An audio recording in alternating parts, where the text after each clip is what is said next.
Actually Karthik ಅವರು ನನಗೆ ಈ ಪ್ರೆಸ್ ಮೀಟ್ ಆಗ್ತಾ ಇದೆ ಅಂತ ಹೇಳಿದ ತಕ್ಷಣ I had to take a flight and come back. ಯಾಕಂದರೆ ಈ ಪ್ರಾಜೆಕ್ಟ್ ಸಾರಿ ಸೌಂಡ್ ಇಲ್ಲ,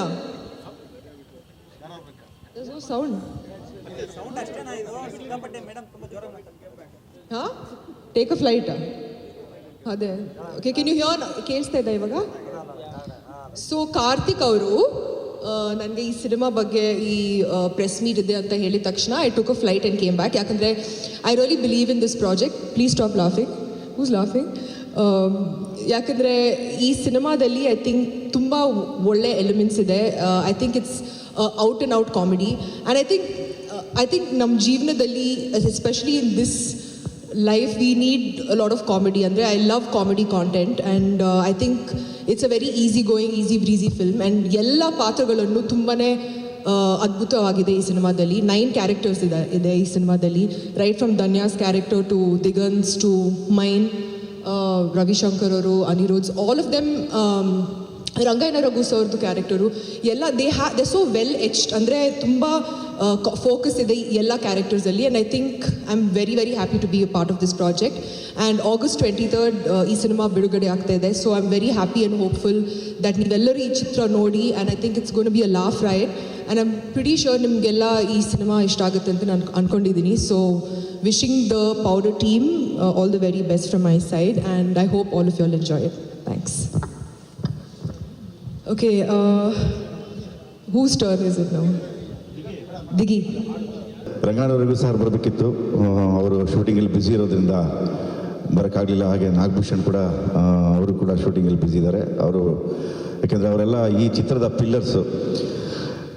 ಜೊತೆಗೆ ಹೇಳಬೇಕು ಅಂತಂದರೆ, ಒಂದು ಸಿನಿಮಾನ ಮಾಡುವಾಗ ಒಬ್ಬ ನಿರ್ಮಾಪಕ, ಒಬ್ಬ ನಿರ್ದೇಶಕ ಯೋಚನೆ ಮಾಡಿ ಆ ಇಡೀ ಚಿತ್ರಕ್ಕೆ ಆರ್ಟಿಸ್ಟ್ಗಳನ್ನ ಹೇಗೆ ಕಾಸ್ಟ್ ಮಾಡ್ತಾರೆ ಅಂತ. ಯಾಕೆಂದರೆ ಒಂದು ಸರಿ ಅವರು ಅದ್ಭುತವಾಗಿ ಕಾಸ್ಟ್ ಮಾಡ್ತಾರೆ ಅಂತಂದರೆ ಆ ಸಿನಿಮಾಗಿಂತ ಮುಂಚೆ ಅಥವಾ ರಿಲೀಸ್ಗಿಂತ ಮುಂಚೆ ಆ ಸಿನಿಮಾ ಅರ್ಧ ಗೆದ್ದಂಗೆ ಅದು. ಅಂಥ ಅದ್ಭುತವಾದ ಕಾಸ್ಟಿಂಗನ್ನು ಈ ಸಿನಿಮಾ ಮಾಡ್ಕೊಂಡಿದ್ದಾರೆ. ಆಲ್ಮೋಸ್ಟ್ ಎಲ್ಲ ಕಾಮಿಡಿಯನ್ಸು ಅಂದರೆ ರೆಕಗ್ನೈಸ್ಡ್ ಕಾಮಿಡಿ ಆರ್ಟಿಸ್ಟ್ಗಳು ಈ ಸಿನಿಮಾದಲ್ಲಿ ಕೆಲಸ ಮಾಡಿದ್ದೀವಿ ಅಂತ ಹೇಳೋದಕ್ಕೆ ತುಂಬ ಖುಷಿಯಾಗುತ್ತೆ. ಅಂದರೆ ನಮ್ಮ ಡೈರೆಕ್ಟ್ರು ಜನಾರ್ದನ್ ಚಿಕ್ಕಣ್ಣ ಅವ್ರ ಬಗ್ಗೆ ನಿಮ್ಗೆ ಗೊತ್ತಿರಬೇಕು. ಅವ್ರ ಮೊದಲನೇ ಸಿನಿಮಾ ಗುಲ್ಟು ಸಿನಿಮಾ ಮಾಡಿದರು, ಸೂಪರ್ ಹಿಟ್ ಆಯಿತು.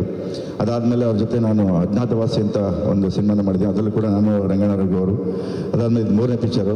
ಯಾಕೆಂದರೆ ನಮ್ಮ ಜನಾರ್ದನ್ ಡೈರೆಕ್ಷನ್ ಮಾಡುವಾಗ ಒಂದೇನಪ್ಪ ಅಂದರೆ ಒಂಥರ ಪಜಲ್ ಥರ ಡೈರೆಕ್ಷನ್ ಮಾಡ್ತಿರ್ತಾರೆ ಅವರು. ಯಾಕೆಂದರೆ ಈ ಶಾರ್ಟ್ ಯಾಕೆ ಮಾಡ್ತಿದ್ದಾರೆ ಗೊತ್ತಿಲ್ಲ, ನೆಕ್ಸ್ಟ್ ಇನ್ಯಾವುದೋ ಶಾರ್ಟ್ ಮಾಡ್ತಿರ್ತಾರೆ, ನಮ್ಗೆ ಅರ್ಥನೇ ಆಗಲ್ಲ. ಕೊನೆಗೆ ಅದನ್ನೆಲ್ಲ ಸೇರಿಸಿದಾಗ ಒಂದು ಅದ್ಭುತವಾದ ಚಿತ್ರ ಆಗಿರುತ್ತೆ. ಸೊ ಅದಕ್ಕೆ ಪಜಲ್ ಡೈರೆಕ್ಟರ್ ಅಂತ. ಸೊ ಹಾಗಾಗಿ ಇದೊಂದು ಅದ್ಭುತವಾದ ಕಾಮಿಡಿ ಚಿತ್ರ. ಒಂದು ಈಗ ಗೌರಿ, ಗಣೇಶ, ನಮ್ಮ ಪೌಡರು ಎಲ್ಲ ಚಿತ್ರಗಳು ಬರ್ತಿರೋದ್ರಿಂದ ನಮ್ಮ ನಿರ್ಮಾಪಕರು ಹೇಳ್ದಂಗೆ ನಾವೇ ಸ್ವಲ್ಪ ಮುಂದಕ್ಕೆ ಹೋಗಿದ್ದೀವಿ. August 15 ಅಂತ ಅನೌನ್ಸ್ ಮಾಡಿದ್ವಿ. ಸೊ ಇಲ್ಲಿ ಭೀಮಾ ಚಿತ್ರ ಎಲ್ಲ ನಮ್ಮ ಕನ್ನಡ ಚಿತ್ರಗಳೇ. ಸೊ ಎಲ್ಲವೂ ಚೆನ್ನಾಗಾಗಬೇಕು, ಎಲ್ಲವೂ ಸೂಪರ್ ಹಿಟ್ ಆಗಬೇಕು, ಎಲ್ಲ ಜನಗಳಿಗೂ ಅವಕಾಶ ಸಿಗಬೇಕು ಒಂದೊಂದೇ ಸಿನಿಮಾ ನೋಡೋದಕ್ಕೆ ಅಂತ ಹೇಳಿ ಒಂದು ಒಳ್ಳೆ ನಿರ್ಧಾರ ಮಾಡಿದ್ದಾರೆ ನಮ್ಮ ನಿರ್ಮಾಪಕ ಕಾರ್ತಿಕ್ ಮತ್ತು ಯೋಗಿಯವರು. 15 ಬೇಡ, 23ಕ್ಕೆ ಹೋಗೋಣ, ಅವ್ರಿಗೆ ಬೇರೆಯವ್ರಿಗೂ ಅವಕಾಶ ಆಗಲಿ, ಬೇರೆಯವ್ರ ಸಿನಿಮಾನು ಎಲ್ಲ ಜನ ನೋಡಲಿ. ಈಗ ಒಂದು ಎಲ್ಲರೂ ಹೇಳ್ತಾರೆ ಕನ್ನಡ ಸಿನಿಮಾಗಳು ನೋಡೋಕ್ಕೆ ಜನ ಬರ್ತಿಲ್ಲ, ಬಂದೇ ಬರ್ತಾರೆ. ಖಂಡಿತವಾಗ್ಲೂ ಆ ಥರ ಆಗಲ್ಲ. ನಾವು ಒಳ್ಳೆ ಸಿನಿಮಾ ಕೊಟ್ಟಾಗ ಯಾವತ್ತೂ ಮೋಸ ಮಾಡಲಿಲ್ಲ ಇಲ್ಲಿವರೆಗೂ. ನಮ್ಮ ಚಿತ್ರರಂಗನ ಅವರೇ ಕೈಲಿ ಹಿಡ್ಕೊಂಡು ಮಗು ಥರ ನೋಡ್ಕೊಂಡು ಬಂದಿದ್ದಾರೆ. ಇನ್ಮೇಲೆ ಶುರು ಆಗುತ್ತೆ. ಅವರು ಸಿನಿಮಾ ನೋಡೋದಕ್ಕೆ ಖಂಡಿತವಾಗ್ಲೂ ಥಿಯೇಟ್ರಿಗೆ ಬರ್ತಾರೆ. ಆ್ಯಂಡ್ ನಮ್ಮ ರಿಕ್ವೆಸ್ಟ್ ಅಷ್ಟೇ, ದಯವಿಟ್ಟು ಬನ್ನಿ. ಇದೊಂದು ಉದ್ಯಮ, ಈ ಉದ್ಯಮನ ಉಳಿಸೋಕ್ಕೋಸ್ಕರ ನೀವು ಥಿಯೇಟ್ರಿಗೆ ಬಂದು ಸಿನಿಮಾ ನೋಡಬೇಕಾಗತ್ತೆ. ಮನೇಲಿ ಯಾವುದೋ ಸಣ್ಣ ಟಿ ವಿಲಿ, ಅದು ಸಣ್ಣ ಮೊಬೈಲಲ್ಲಿ ನೋಡಿದ್ರೆ ಮನೋರಂಜನೆ ಸಿಗಲ್ಲ ನಿಮಗೆ, ಅದೊಂದು ಭ್ರಮೆ ಅಷ್ಟೇ.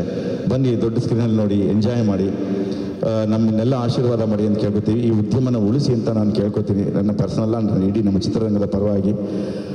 ಜೊತೆಗೆ ಈಗ ನಮ್ಮ ಇನ್ನೊಬ್ಬ ನಿರ್ಮಾಪಕರಾದಂಥ ಯೋಗಿಜಿ ಯೋಗಿ ಅವ್ರು ಮಾತಾಡ್ತಾರೆ. ಅವರು 3XL ಮಾತಾಡ್ತಾರೆ, ನೀವು 1Xಗೆ ಇಳಿಸ್ಕೊಂಡು ನೀಟಾಗಿ ಕೇಳಿಸ್ಕೊಂಡು ಬನ್ನಿ. ಥ್ಯಾಂಕ್ ಯು, ಎಲ್ಲರಿಗೂ ಥ್ಯಾಂಕ್ಸ್ ಬಂದಿರೋದು.